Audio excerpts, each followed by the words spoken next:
Himself a global citizen, having flown around the world several times delivering his work.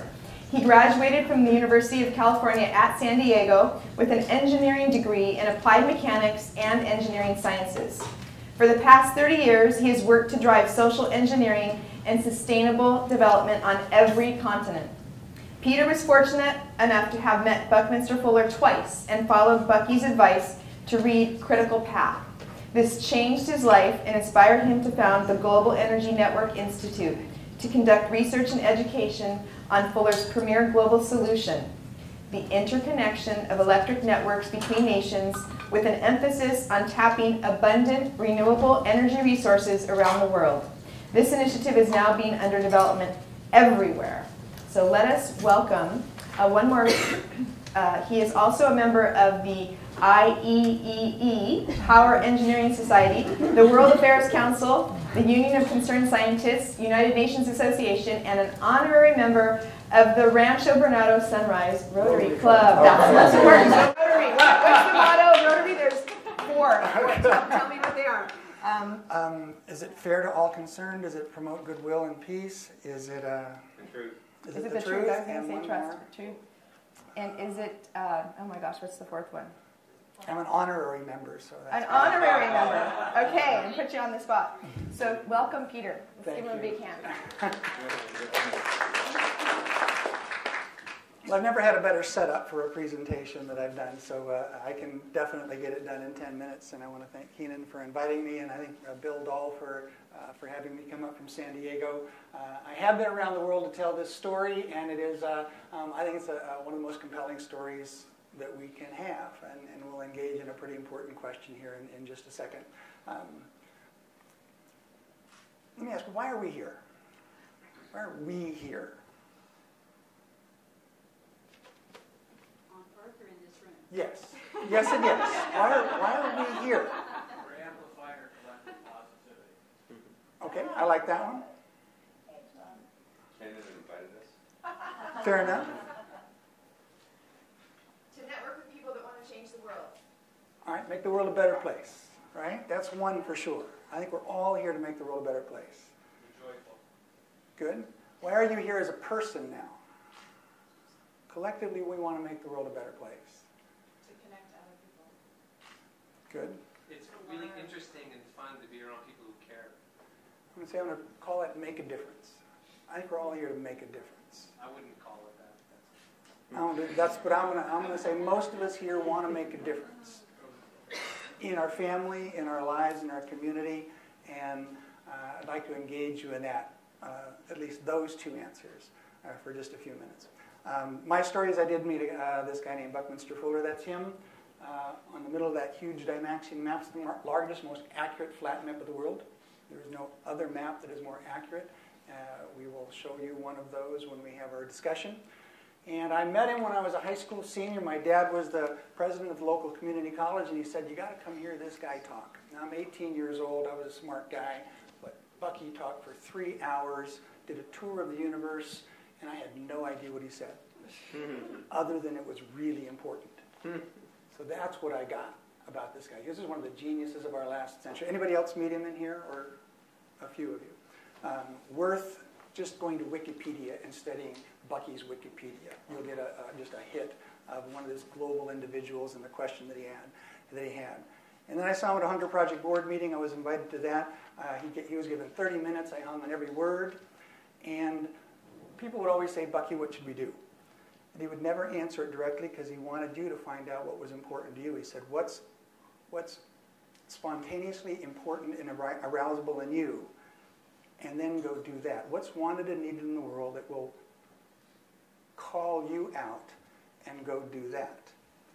And boy, that one stuck in me. And then he said, go read his last book, Critical Path, which I did 2 years later. I was looking for the next project in my life. On page 206, it says the #1 strategy for the world was to link renewable energy resources around the world.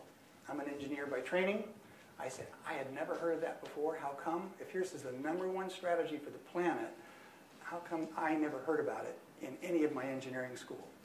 So this was the beginning of certainly a long journey for me. And so 30 years ago, with a a few bucks and a business card, we started this organization called the Global Energy Network Institute. This is the website. It's 5,000 pages deep right now. It has a lot of the things that Mark spoke about. So this is an easy follow-on from his presentation. That's one of the key quotes, or not key quotes, one of the key stats for the world. You and I live at an incredibly high living standard, and there's still 25% of us that have no energy at all. And most of those people walk every single day for wood and for water that you and I wouldn't drink. In a world where we have so much abundance, that many people still live in daily survival. So for me, that's not acceptable. So there is a number one strategy here. And it does come from that question. Zan mentioned it. It's the one that's changed my life. It's the world game question.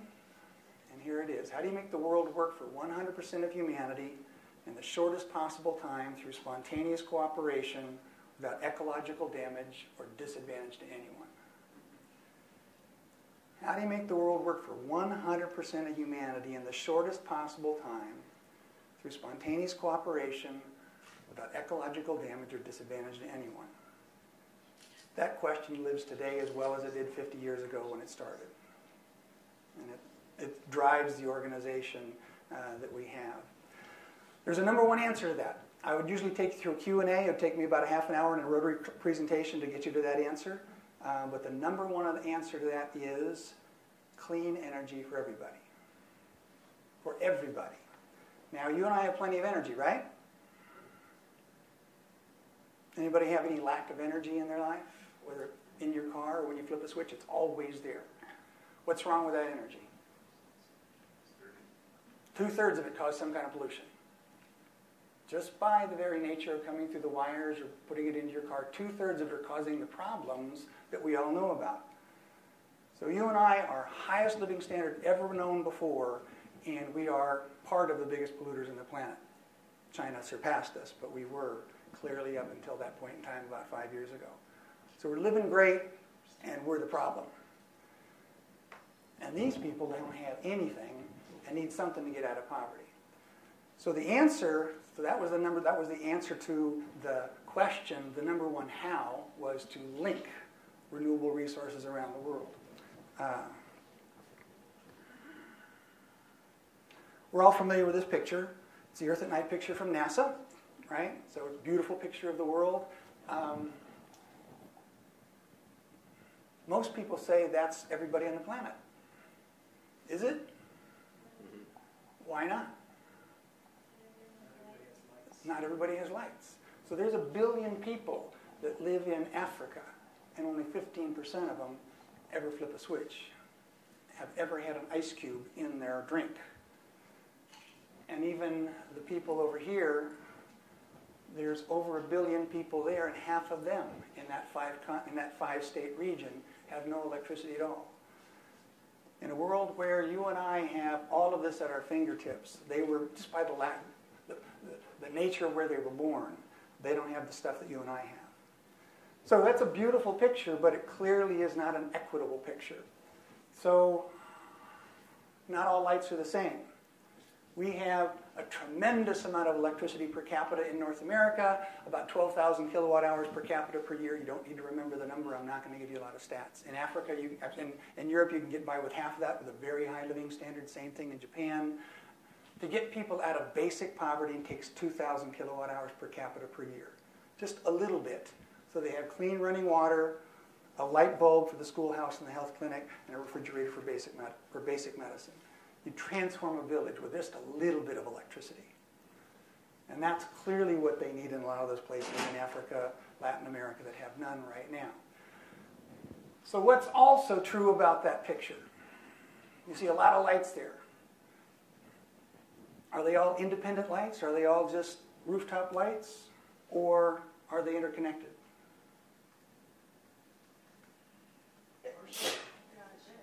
They're on a grid. Every one of those light bulbs that you see there is an interconnected system on a long-distance transmission system, high voltage AC, high voltage DC, fully interconnected throughout North America, there's a Western grid, an Eastern grid, and a Texas grid. Those guys in Texas don't like DC very well. But it is being connected. George W. Bush was the first president that ever said national energy grid. We're still finishing building it.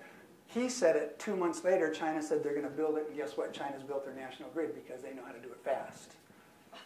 India's working on their national grid. So now, why would you interconnect systems? Why would you link systems?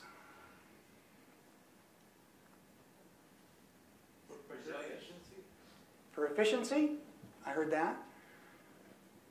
Load leveling? I'm sorry. Resiliency? Load balance. I'm going to say, okay, load balancing between time zones. Very nice.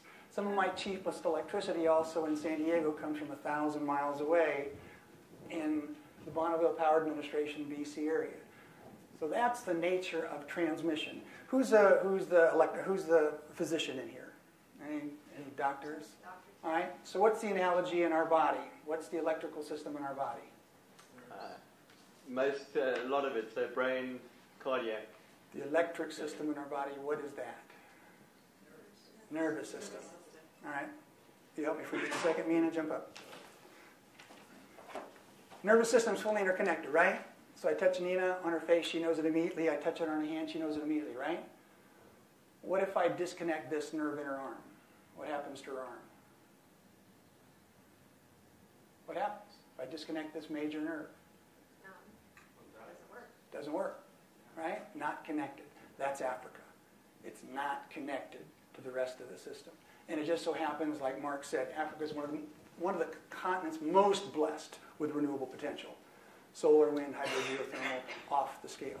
So that's the strategy. By the way, there's 4 huge benefits from this strategy. You transition to renewables, you get off of fossil fuels, you start to mitigate that climate change issue. You get people electricity for the first time that don't have it. You get them out of basic poverty because they have now running water, electricity, medicine, refrigeration for medicine. You link across borders. You actually start interconnecting across borders. All of Europe is interconnected across borders today. It's the ECTE system, the Nordel system in Scandinavia. You interconnect people. You're now trading 24/7 across borders. It's bad business to shoot your customer or your supplier. Walter Cronkite, when he endorsed this, said this is the #1 strategy for peace and sustainable development he's ever seen. That got me to stand up. So here's a peace strategy for the world. It also puts downward pressure on population growth when people have electricity. That's the, come on back. That's the benefits of it. Can I get 2 more minutes? It just goes into the panel time, so. All right, 2 more minutes. Several years ago, it was clear to us that this had been embraced. It was moving around the world. There was now a momentum moving in this direction, but not at speed and scale. The problem with those lights that you saw earlier, only 3% when I started were wind, solar, and geothermal. Today, only 4% are wind, solar, and geothermal. Not fast enough, right? Not to get ahead of the growth of climate change and population growth. We had to do something different. Bucky also said we needed a venue, a place to get together where we could grapple with the hard issues of our day. He called it the World Resources Simulation Center. He was going to build it in the Montreal 1967 Dome, the International Dome, 50 years ago. It didn't get done for a whole lot of reasons. A few years ago, I said, if nobody else is going to do it, we are. So there is a facility downtown San Diego. It's still a demonstration prototype. It looks like that as you scroll through the pictures. It is a great place to immerse yourself. Imagine this room with a dozen large screens all the way around where you get to add content in real time. Not like at a Starbucks where you only see your screen, where everybody gets to see your screen at the same time. So now everybody gets smarter, faster together when we engage in these questions. So that's the idea of the simulation center. We want to visualize the past trends on an issue. We want to be able to future project where we're headed so we can compare cost and options so that we make more informed and sustainable decisions quicker. So that's what we do at the Sim Center, is to visualize global and local solutions so that we make smarter decisions quicker. That's our venue. We'd actually like to have one in here in the Bay Area. There's a few people that are working on it, and we'd love to do it. Just a question to leave you with, because this is all about innovation, and I think Bucky had it right on. that he said, you never change something by fighting the existing reality. If you want to change something, create a new model that just makes the old model obsolete. That's what this is, right? Right? A solar, wind, geothermal world is a new model that makes the old fossil fuel model obsolete. That's what we're about. So thanks for Let's coming. give Peter a nice